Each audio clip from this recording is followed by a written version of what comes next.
Whereas immigrants from the Philippines have called Seattle home since 1883 and have helped bolster the economy of Seattle and Washington state by working in professions including factories, at the ports, and in agriculture.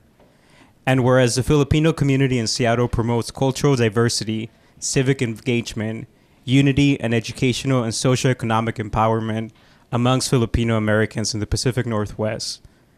And whereas in 1988, the Filipino-American National Historic Society, which was founded here in Seattle, established October as Filipino-American History Month to commemorate the arrival of the first Filipinos to North America in 1587. And in 2009, Congress passed a resolution officially recognizing October as Filipino-American History Month. And whereas FACES continues to find ways to strengthen the City of Seattle's RSGI efforts by organizing an annual conference for civic employees to learn more about Filipino-American issues and celebrate October Filipino-American History Month.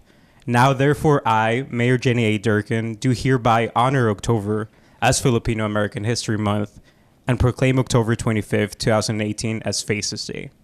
Thank you.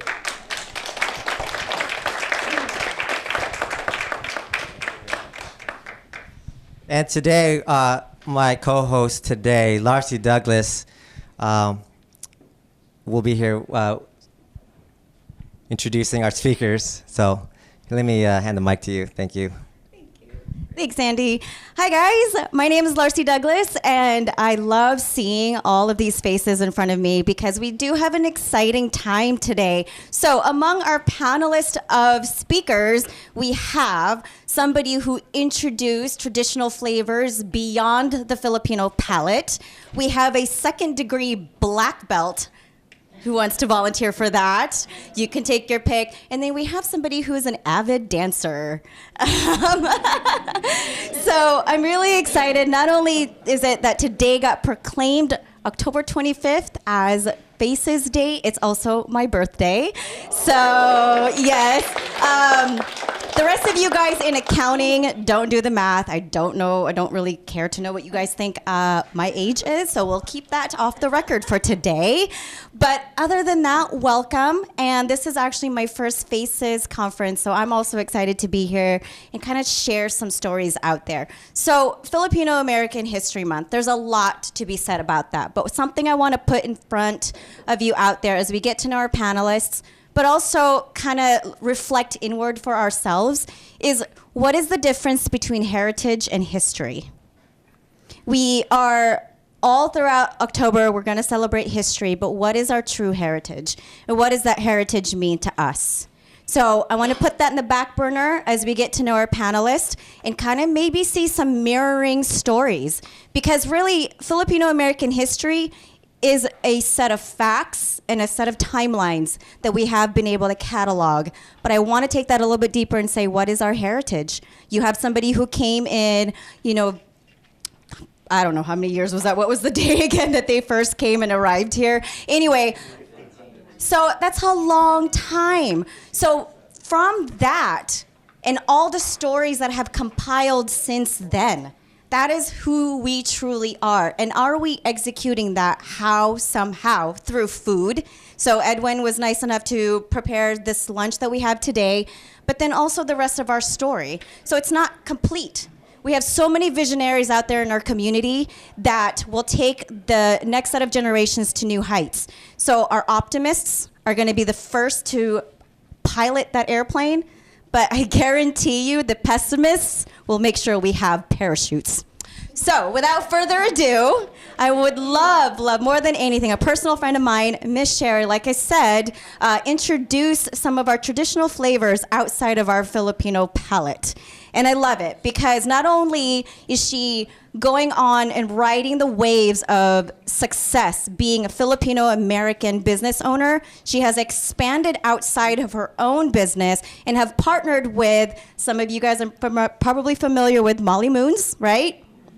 Yes, so if you were not able to run to Molly Moons over the summer to get some of that flavor, hopefully it's a collaboration that may not be one, but many more to come.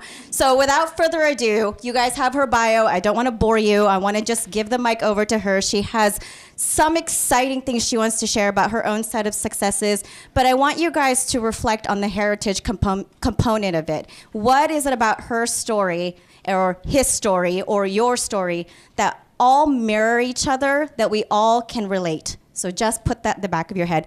Welcome, Ms. Chera Amlag. Thanks, Larcy. Is this on? Alrighty. Thank you guys so much for having me and for the amazing food. Anytime I can have it's called the Trinity. It's a lumpia pancit and adobo in one plate. I love it. So again, my name is Chera Amlag. As a little girl growing up in the Philippines, I have fond memories of eating this thing called ube halaya. Does anybody know what that is? It's a sticky, purple, pasty dessert that my mom would make me stir with a wooden spoon, like caramel thickening, while standing on our kitchen chair next to our stove. And little did I know what this little purple tubular yam and how it would change my life. So I worked as an educator for over a decade before becoming an entrepreneur. I guess I'm what you call an accidental entrepreneur. I never expected to start a business, let alone be sharing my story with you all today. I knew that quitting my job and starting a business was going to change my life, but I didn't know how it would change me. I'm a first-generation business owner. I never went to business school nor culinary school. Heck, I never even worked at a restaurant or a bakery before opening my own. So Hood Famous Bakeshop started with an idea, a passion, a love of all things food, community, and culture. The beginning of our bakery took root as a Filipino monthly pop-up dinner series called Food and Shit. I don't know if you have to bleep that out, on Beacon Hill in 2013. Transitioned into a wholesale bakery business with one item, our flagship ube cheesecake, which some of you guys have in front of you, in 2014. Signed our first lease in Ballard to open our own 500 square foot production kitchen and dessert counter in 2016, and now building out our second location called Hood Famous Cafe and Bar in the Chinatown International District to open in early 2019. However, when I look back at our business's timeline, what I remember most are the moments in between. The daily hustle, difficult choices, mistakes, lessons learned, and navigating this new business world that led to these very milestones. I remember working my day job at the college and coming home to bake in our shared commercial kitchen in West Seattle. I was baking throughout the night to fulfill our wholesale orders for YWCA, and then repeating this cycle over again for months. Most business owners who bootstrap their businesses are still working full-time jobs while running their businesses after hours. I remember strategizing with our broker, who a friend referred us to, about how to best present us, this new and young business, to the landlord of our first shop.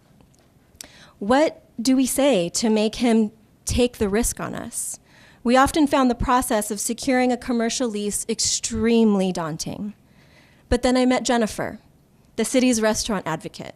She steered me to resources readily available to food businesses and how to search the spaces we were looking at online to see what it was actually permitted for, when it was converted, and the different construction that might have happened in that space. I remember how nervous I was applying for my food processing license with Washington State Department of Agriculture when we were in our first commercial kitchen. Completing the application felt like a test in a foreign language. But then I met Dan, our inspector, who reminded me that they want to approve us and that they're there to help. He even let me know about the technical assistance the state offers and personally checked out our Ballard shop with me to confirm that it would pass inspection and be permitted even before I signed my lease. I remember how lost I felt in the pursuit to raise capital, the stacks of paper involved, and the vulnerability of putting your financial information in one hand, your dreams in another, and then handing it off to someone that can make an impact with your family's future with just one approval. But then I met Joe from Business Impact Northwest and Chi from Craft 3.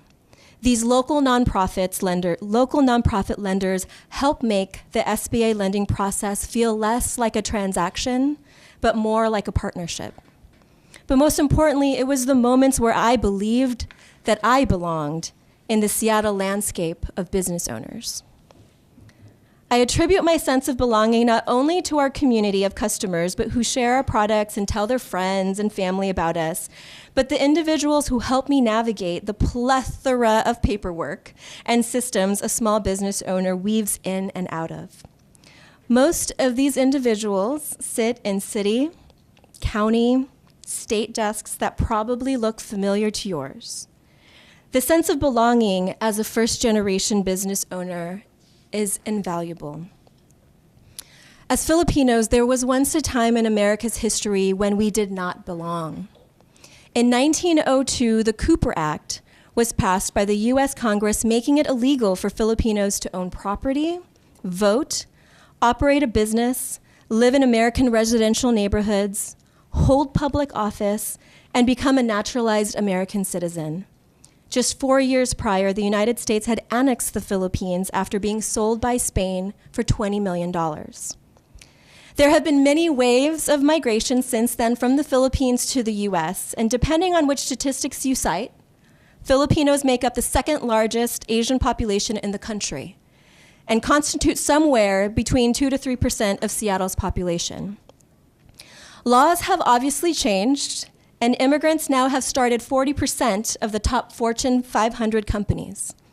From local neighborhood shops to America's largest companies, immigrant business owners contribute more than $775 billion in revenue to our annual gross domestic product and employ 1 out of every 10 American workers at privately owned businesses around the country. In 2011, immigrants started 28% of all new U.S. businesses, despite accounting for just 12.9% of the U.S. population. I read these statistics and realize that my own story as an entrepreneur actually started with my family's migration. My father was one of 13 children, Ilocano, and the only one in his family to immigrate out of the Philippines by way of the U.S. Navy. He, along with my mother, who was a secretary in Civic base, brought my younger sister and I to the U.S. in 1986 at the tail end of the Marcos dictatorship. When my parents asked me, "Where did you get your business sense from?" I said them. Immigrants inherently possess that entrepreneurial spirit because I don't think there is any risk I could take as an entrepreneur that could match the risk of leaving your country and family to start a new life. My mother-in-law left the Philippines when she was 19 years old to become a domestic worker for a family in Italy. The #1 export of the Philippines is actually its people. I inherited a sense of risk because my parents took the ultimate risk leaving the Philippines. And perhaps growing up in this country as a product of that risk enabled me to take my own. Often, entrepreneurship is seen as an individual endeavor. But what I realized very early on is that entrepreneurship is about collective growth. It is not an individual undertaking. It requires community, peers, family, and workers like yourselves who help us navigate systems. In the same way that immigrants don't make a new life in America on their own. They seek out communities that have shared experiences, rely on family ties to help each other out. They share financial burdens and sacrifice for the betterment of their loved ones. Immigrants understand how to adjust, pivot, be creative, adapt, and be resourceful. They just don't come to America on a whim or because they want to try it out. They come for many reasons. But whatever that reason may be, it is with a sense of purpose. Whether it is to escape war or poverty, provide opportunities for themselves or their children, it has a greater meaning than themselves. I often say that if my business was just about making the best cheesecake, I wouldn't be doing this. Starting my own bakery has been an incredible journey in sharing our Filipino culture, history, flavors, and representing us at the table. More importantly, it's allowed me to share stories of perseverance, of our collective stories, and participate in a growing community of young and hungry entrepreneurs and small business owners, restaurateurs, who are carving their own seats at the table. In a growing and rapidly changing city, I felt the challenges of running a small business.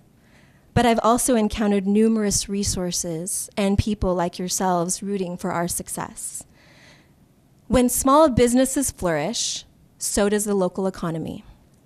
Nurturing ideas, making local laws friendly to small business owners, and cultivating a diverse environment goes a long way to helping people become entrepreneurs. So many people in our community have visions and drive. Many of them immigrants who entered into one of the riskiest endeavors by migrating to this country. They just need the platform to get started. And by helping them navigate that platform, you're giving our city a vital lifeline by which it can sustain itself, grow, and thrive. Thank you.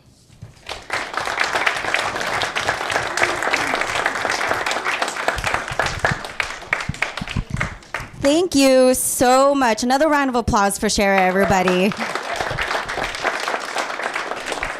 So, like we were saying earlier, history versus heritage. She encompassed a little bit of both in her story. And the one thing about trailblazers, the people that pave the way for other generations to come after them, is that they will continue and continue to always stay or say their story. They will continue to share their successes and their failures. And that is amazing and that is good. So don't ever get tired of sharing your story, because at the end of the day, all we're doing is turning pages, right?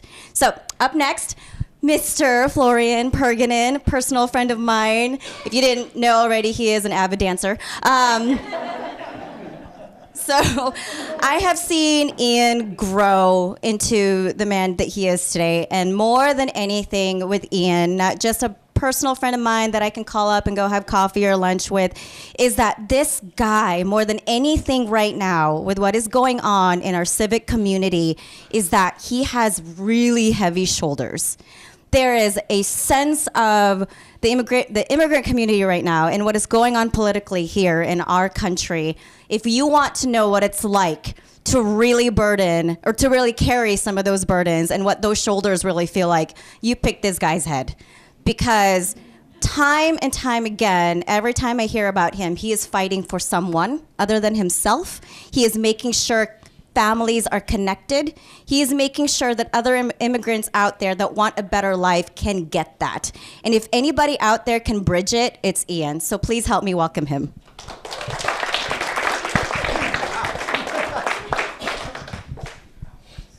Gosh, thank you for the introduction, Larcy.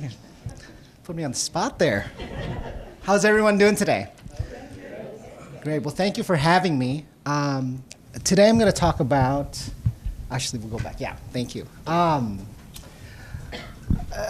The history of Filipino immigration to the United States and how policy, attitudes, and just historical events have shaped how we as Filipinos have come to this country.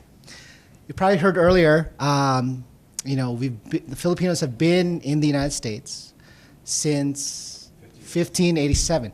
Does anybody know where the first Filipino presence was? Hawaii. So, yeah, it was in Morro Bay, California. So back when, we were under Spanish rule in the Philippines, there was a lot of trade going on between Spanish territories and the New World. And so Filipinos were brought onto ships to serve as scouts. And so if you in fact go to Morro Bay, California, there is this historical landmark there of the very first presence of Filipinos here in this country. So we have had a very long, storied history of immigration here. I heard somebody earlier say Louisiana. So if we turn to the next slide, so Louisiana was actually the very first permanent Filipino settlement here in the United States. And actually, that's a photo of what those settlements looked like back then. But mass migration really didn't occur until the early 1900s. If we go to the next slide,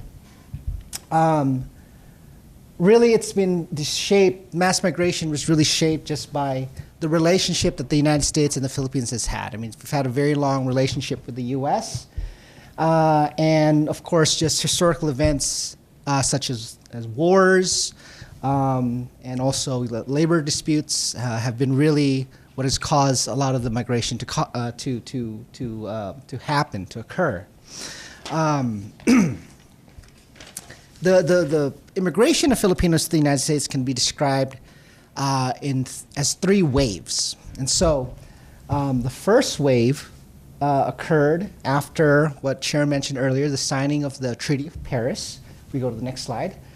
So in 1898, Spain ceded the Philippines to the United States, and the Philippines became a territory of the United States. So hence, by law, Filipinos were considered U.S. nationals. Theoretically, that would mean that Filipinos could come freely to the United States, work, and reside here legally. Theoretically, of course, there are other challenges that would have occurred during that time, certain restrictions. So although we were considered nationals and under the protection of the U.S., certainly there were other challenges that were involved that didn't really allow Filipinos to really reside here as freely as anybody else. Then, starting from 1906 to 1934, there were shortages in plantations in Hawaii. And so we have the first wave of Filipinos coming to fill those shortages. And those folks were called the Sacadas. You might have heard that term before. So we had a very large group of Filipino men, mainly, immigrating to Hawaii, and then also here in Washington, Alaska, and California to fill those jobs. So if you notice too, if anyone here is from Hawaii, you'll have many long generations of Filipinos who have lived in Hawaii for a long time. Maybe sometimes even 3, 4, expanding, 5 generations of Filipinos. Also, in 1903, there was the passage of the Pensionado Act in the Philippines, and so that also allowed more of the affluent scholars to come to the U.S. to study. So they went to schools all over the U.S., mainly in California, but even some schools as well in the East Coast. Turn to the next slide. The second wave was then occurred as a result of World War II.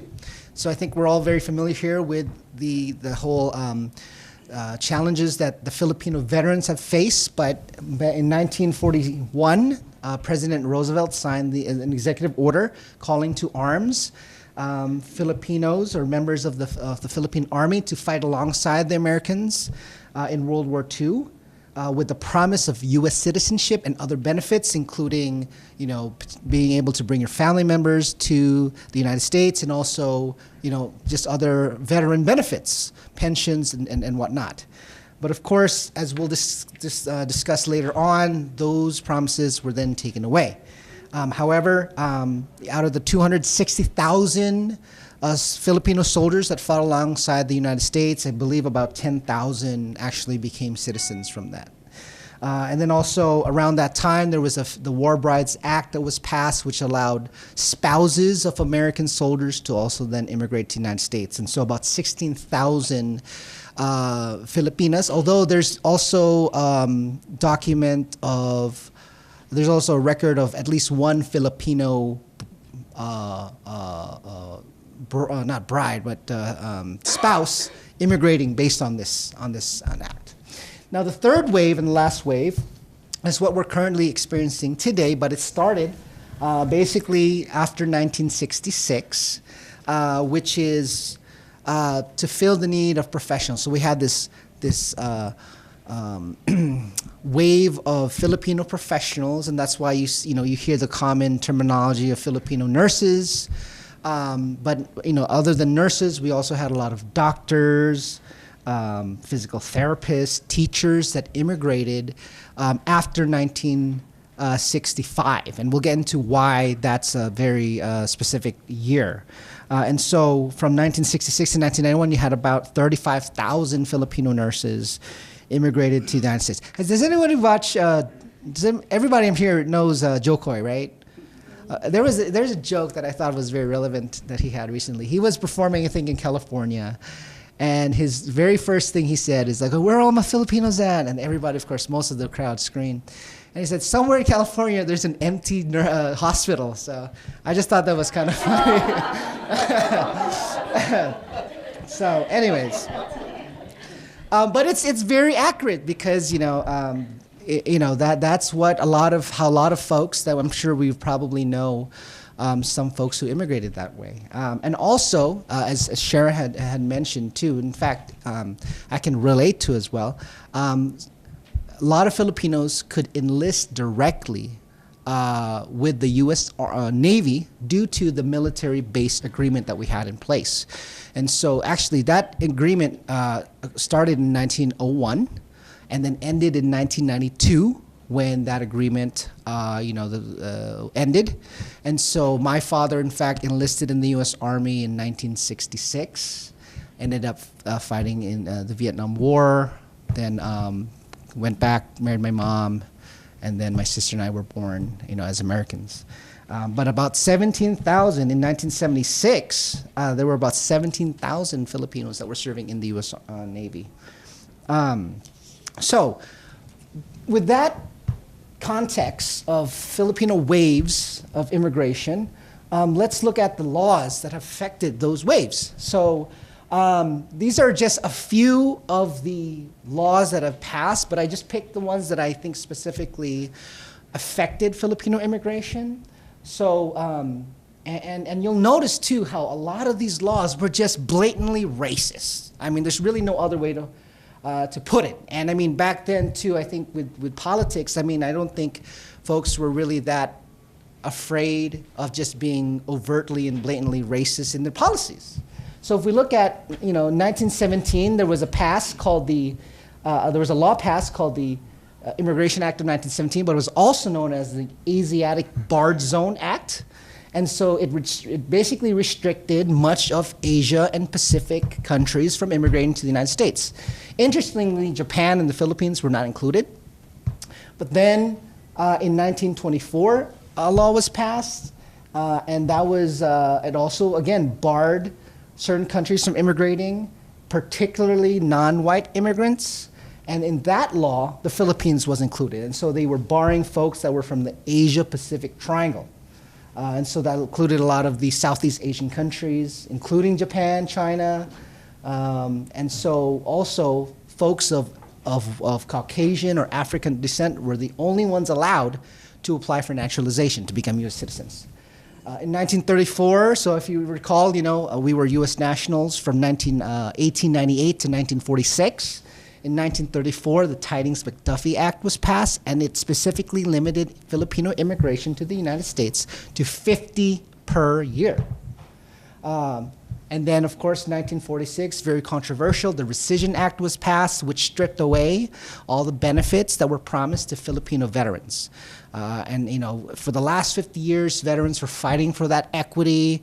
I think it was just very recently in 2000, I forget what year it was, but then there was a sort of an equity bill that was passed, signed by President Obama, and it really only just gave a little bit of compensation, but not the full benefits as was originally promised. And so we're still fighting for those folks, and who knows how many are left. There's probably a few. I know we have some here in Seattle. I'm not quite sure if they're still alive yet, but it's just very sad to see that up to now they're still not reunited with a lot of their family members. 1965, we had the Nationality Act of 1965 passed, and so finally quotas for countries were removed, and it switched the system into family reunification. Next slide. And then 1990, was pretty much when the last time the immigration system was reformed. It serves as a framework for the system that we have today. It created these three systems of immigration. So there's really mainly three ways to immigrate here into the U.S. It's either through family, through employment, or through the diversity lottery. And so the total number of visas are capped at 700,000 a year. And so that's also where a lot of the Filipino professionals immigrated through this system. We can skip to the next slide. So if we look at the population of immigrants from the Philippines, it really just, starting from 1980 was really when the population of Filipinos in the United States just sort of blossomed, to the population that we have today. Does anybody know how many Filipinos that we have in the U.S. right now, or as of the last census? There's about 3.4 million Filipinos, and that includes also folks who identify as mixed race. But if we look at the statistics in terms of how Filipinos are coming to the United States today, how they're immigrating, according to the DHS, in 2016, about 50,000 Filipinos became permanent residents. So the vast majority of that were new arrivals, meaning they entered as immigrant visas. 34% adjusted their status in the United States, meaning they were already here, either came on a visa, either were still in status or had overstayed, and then were able to fix their status. 57% of that 50,000 were immediate relatives, meaning spouses, children, or parents of U.S. citizens. And then also, in terms of the undocumented population, we have an estimated 270,000 Filipinos that are undocumented. So, let's skip to the last slide. So, the future of immigration. There's ebbs and flows. What do we see, or what do we anticipate is going to be the next flow of Filipino immigration to the United States? Well, it really depends on if laws change, how we'll be impacted as a community.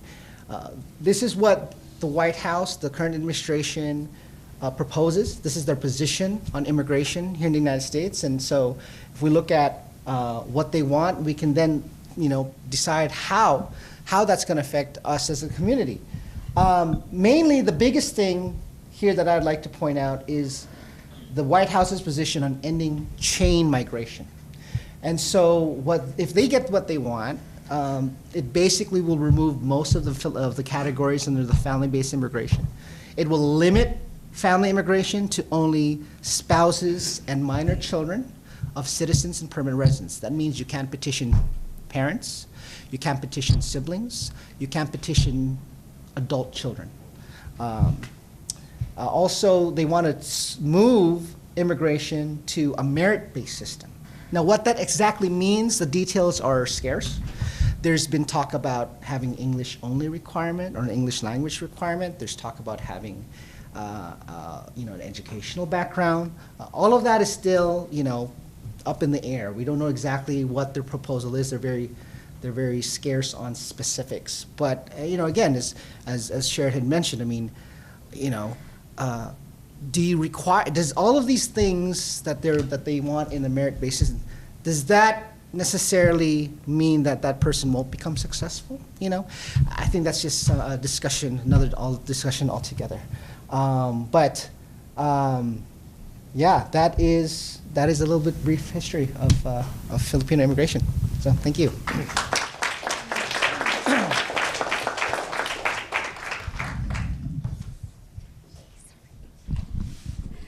Another round of applause for Ian, everybody. Thank you so much.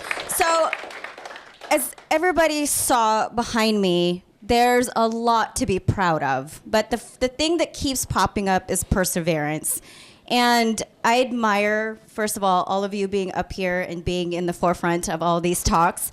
But more than anything, how rich our story is. Whether you know somebody that was part of the first wave, second wave, third wave, or the fourth and fifth wave down the road and into our bright future, we all have a contribution to it. Because there's never been, in my lifetime anyway, a time where I feel like my own hopes and dreams are being threatened. And so in today's climate, whether you have an aspiring and successful business owner or somebody who just wants to make sure that our lifestyles and standard of living are being protected, you just have to ask yourself, what are we contributing? What is my contribution to this community? And how am I deepening and widening this equity pool? And what are we doing today to fight racism? What are we doing today to just nudge somebody in the shoulder to say, that wasn't right, you need to do it this way? How are we educating others out there about being Filipino when we mainly ourselves probably are still forging that kind of identity? So regardless of where your story is, and like I told Chera earlier, we're just turning pages, and it's not over. And it's going to be continuing going forward. But what are we doing to commit to these practices to make sure that we are really preserving our story, we are preserving our identity, and what are we doing as a community to make sure that we aren't being affected truly by what is happening in today's climate? So the best person to acknowledge that and to really talk about is our Race and Social Justice Initiative warrior over here, Mr. Irwin. Oh, and by the way, if you guys didn't guess already, by process of elimination, he is our second-degree black belt. So if there's any security breach, I think we'll be fine.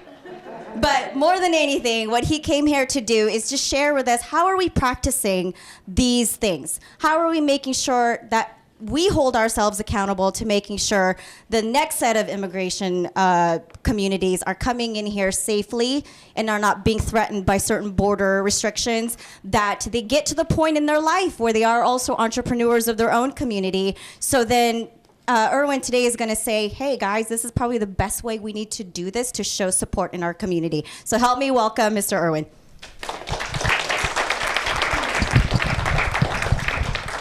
She's great at doing introductions. Thank you very much. Thank you very much. First of all, I want to thank Chera for letting us know about her personal story. I think it's always great to have personal stories involved in any settings like this. And then also thank you also, Florian, for talking about basically what's happening with the immigration policies and so forth, because it is very important for our community. And one of the things that I was asked to do was, actually they asked me this 2 days ago, okay? So I have been doing a lot of work with the Race and Social Justice Change Team with your Human Service Division here at City of Seattle for the last couple of years. I'm also the Chief Human Resources Officer for YWCA, Seattle, King, and Snohomish County, so 2 counties. And with that work, our mission is to eliminate racism and empower women. Very, very strong mission. And so what I'm trying to do today is to make sure that, one, you guys will not get in trouble by having this meeting, because I know Jenny Durkin is watching. This also counts as an RSJ training, by the way, so I'll make sure to do that.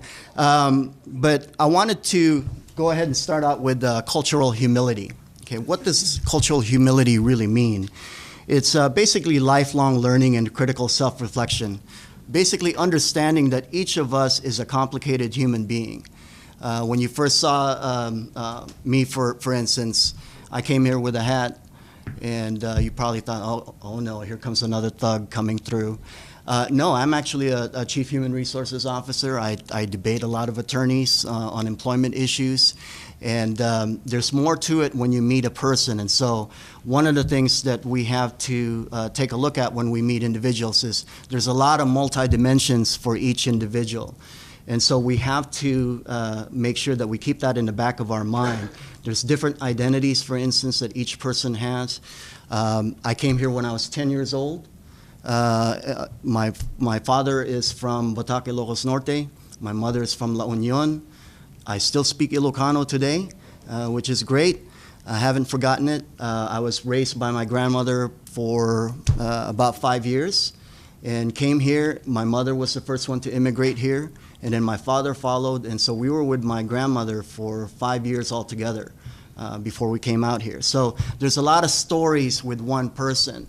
And just looking at me in the street, probably you'd say with that hat, oh geez, here comes another thug, like I said. But I do have a degree from University of Washington and a master's degree from Seattle University as well in public administration. So the other piece that folks need to understand about cultural humility is this critical self-reflection as well. We need to be able to fully understand who the person is that we're dealing with in front of us, okay? The other thing is recognizing and challenge power imbalance. What that basically means is City of Seattle, for instance, has a race and social justice initiative right now. And so all of the employees are supposed to be doing the RSJ work. And so people are really, really confused on what that really means. But the work basically means equity, okay? How do you make sure, for instance, that race and social justice is a piece of lens that you put on all of your work? Institutional accountability is probably the biggest part, one of the biggest parts of cultural humility, which means does the organization, the City of Seattle, actually hold itself accountable to these principles? And right now, it's a mixed bag. But I know that there's a lot of great work that City of Seattle employees are doing. So hopefully we can share more a little bit of that. Next slide. Sorry, this is small. What is the difference between cultural competency and cultural humility? These two, sometimes there's a lot of mix-up on what these two wordings are. So the goals of cultural competence, for instance, is to build an understanding of minority cultures to better and more appropriately provide services. However, the goal of cultural humility is to encourage personal reflection and growth around culture in order to increase service providers' awareness. What are the values for cultural competence? It's usually knowledge or training. However, the values for cultural humility is introspection and co-learning. So you're learning with the person that you're across from. The shortcomings of cultural competence is that it enforces the idea that there can be competence in a culture other than one's own. It also supports the myth that cultures are monolithic, which is not true, based upon academic knowledge rather than lived experience, and believes professionals can be certified in a culture. Okay. However, the shortcomings of cultural humility is it's challenging for professionals to grasp the idea of learning with and from clients. No end result which those in academia and medical fields can struggle with as well. The strengths of cultural competence allows for people to strive to obtain a goal and promotes skill building. For cultural humility, the strength is it encourages lifelong learning with no end goal, but rather an appreciation of the journey of growth and understanding. It puts professionals and clients in a mutually beneficial relationship and attempts to diminish damaging power dynamics. Okay. So a lot of you guys are very familiar with these nonprofit agencies: Seattle Indian Health Board, International Community Health Services, Consejo, CMAR, El Centro de la Raza, and Odessa Brown Clinic. And a lot of folks, for instance, who do not understand how the history works, is that a lot of people are basically saying, especially folks from the white community, they believe that there's reverse racism going on because these types of nonprofits should not be existing. However, what we do know is that our needs are not always met in the community. And so as a result of that, these organizations, specifically the ones that Filipinos know about quite a bit, Seattle Indian Health Board and International Community Health Services. It's a target population healthcare agency. We have a lot of Indianos, for instance, that have services taken care of at Seattle Indian Health Board, and a lot of Filipino-Americans, including my mother, who actually gets her medical services from ICHS. And part of the reason why these folks exist is because, again, there were many basic needs that were not being met in the community. And so therefore, the community basically said, enough of this. We need to make sure that we demand that we can get these same rights that everybody else has. And so to this day, these organizations exist, And hopefully you guys can actually take a look at their work, because they have wonderful work that they're doing out in the community. International Community Health Services was founded with the help of Uncle Bob. For folks that don't know who he was the mayor of the International District, Chinatown area. Okay. Next slide. So this is the guts of the presentation that I have. Basically, YWCA 10 years ago made a monument statement. They said we were going to eliminate racism. And everybody's like, well, how are you going to do that? How are you going to do that? And one of the things that we wanted to do was create an initiative, and it started about 10 years ago. We're changing it now to model some of those things as the way City of Seattle has been doing it.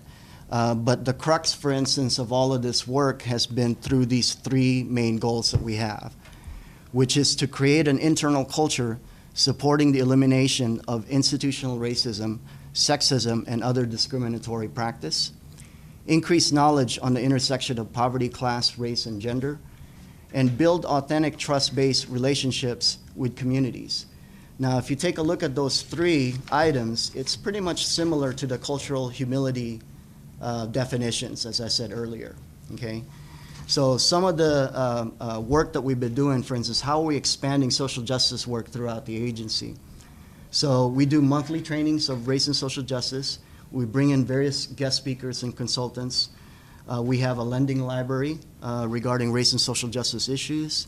We have a film society, history club, and then also we have, as well as lunch, snack, and chats to talk about any issues, for instance, that come up in the community regarding race issues.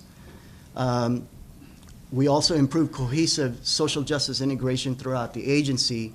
How do we do that? By hiring. We've done trainings, for instance, hiring for race and social justice, improve new hire orientation to make sure that the race and social justice is really built in from the start of when the employees get in. And we also have, which is very unique, performance evaluation that includes the race and social justice goals in it. Every single person has to do that work.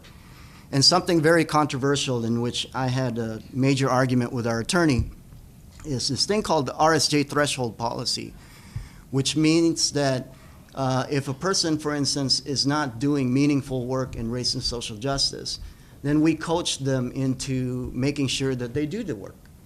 If for any reason at all they keep not doing the work, then we look at it as an essential function of their job, in which case, if that happens, that they still are not continuing the work, then we'll ask them, this might not be the place for you to work. Okay, because we really believe in making sure that the race and social justice is that important to this agency. So there's certain things, for instance, that we've learned from the City of Seattle as well. We've done, for instance, caucuses as well, where we have people of color caucus. We also have Rainbow Caucus, we have a White Caucus, and we have a Black Caucus that we just started recently as well. And so the purpose of those is to basically make sure that you talk about your internalized oppressions and how does it connect to your workplace. So these are certain things that we've learned from the City of Seattle. Actually, our first race and social justice manager, some of you folks might know him, his name was Martin Friedman. I work with him closely now on various consulting work, and he's been great with us. And so a lot of these things aren't new. I know that you guys are familiar with them, but it's just a matter of making sure that you continue that work. The other things that, next slide. The other things that you guys should be very, very familiar with is the Institute, People's Institute anti-racist principles. So if you take a look at the first three definitions, for instance, of cultural humility, and then also YWCA work, a lot of these work, for instance, from the principles are pretty much the same thing, okay? Analyzing power, developing leadership, gatekeeping, identifying and analyzing manifestations of racism, learning from history, maintaining accountability, sharing culture, undoing institutional racial oppression, and then also doing the undoing racism work. Now, a lot of folks have basically said that this type of work is really difficult. Well, yes, it is. And part of the reason why it is difficult is because it's been around for over 400 years. If people knew how to undo racism a long time ago, it would have been done, right? And so we want to make sure that you try to take a look at certain definitions and how does it apply on you doing the work with your organization, but also what principles are connected to that definition. And so hopefully that's something, for instance, that you can take a look at. Now, the last thing, I always include part of what I do. These are all the principles of karate, okay? And the last part, I always try to do what's called, I shall train with the spirit of humility. And so these are the kind of things, for instance, that is within me every time I go to complete any sort of class or training.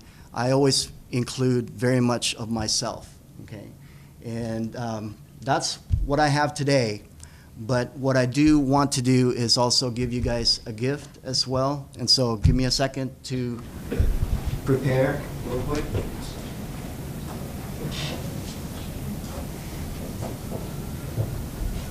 Sorry, I gotta take off my shoes. You don't want anything flying out.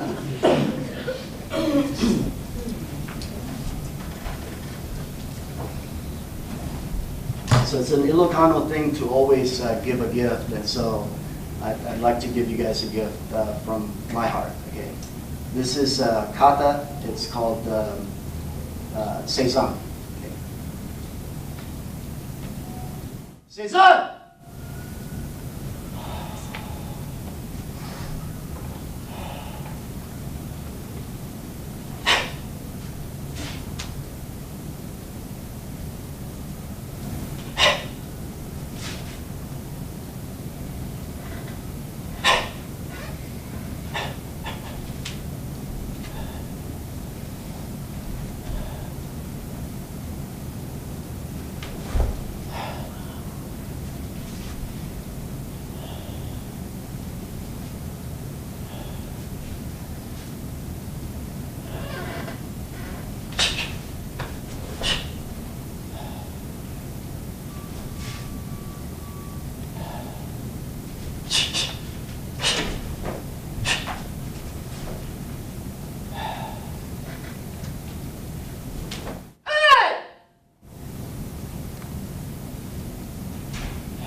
Another round of applause for Irwin, and thank you for taking off your shoes.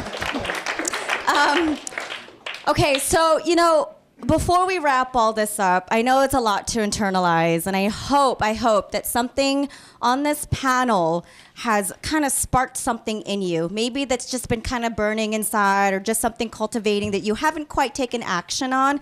I really hope that you walk away with something. And one of the things that I hope you walk away with, and just like anything we do in life, is that you constantly practice it. Whether you're showing up better individuals, whether you're coming into work as a better employee, as a better employee for the Seattle city that we have here, whatever it may be, it's your story, and cultivate it how you want to cultivate it. But more than anything, know you have a community full of resources. And like Chera was saying before, she had no idea what it's going to be like to be a business owner, but because of the community that she had around her, it helped rise her. And not just the dough that she was baking. But more than anything, just look at this room. I met a few of you today that I've never seen before, and I'm also an employee with the city. So don't be strangers to each other. Say hello. Encourage one another. We have heavy shoulders over here. So with anything out there, practice at something so you can get good. Share someone's weight so burdens can be lighter in loads. and encourage those with visions that want to carry forward so that other generations could be the next set of waves that are coming into a better lifestyle and a better identity of what it means to be Filipino-American. Thank you guys so much. And you guys over here, amazing stories. Again, I hope to see you. Well, I know I'm going to see you guys probably sometime down the road, because don't ever get discouraged in saying what you're made out of, and don't ever get discouraged in sharing your stories.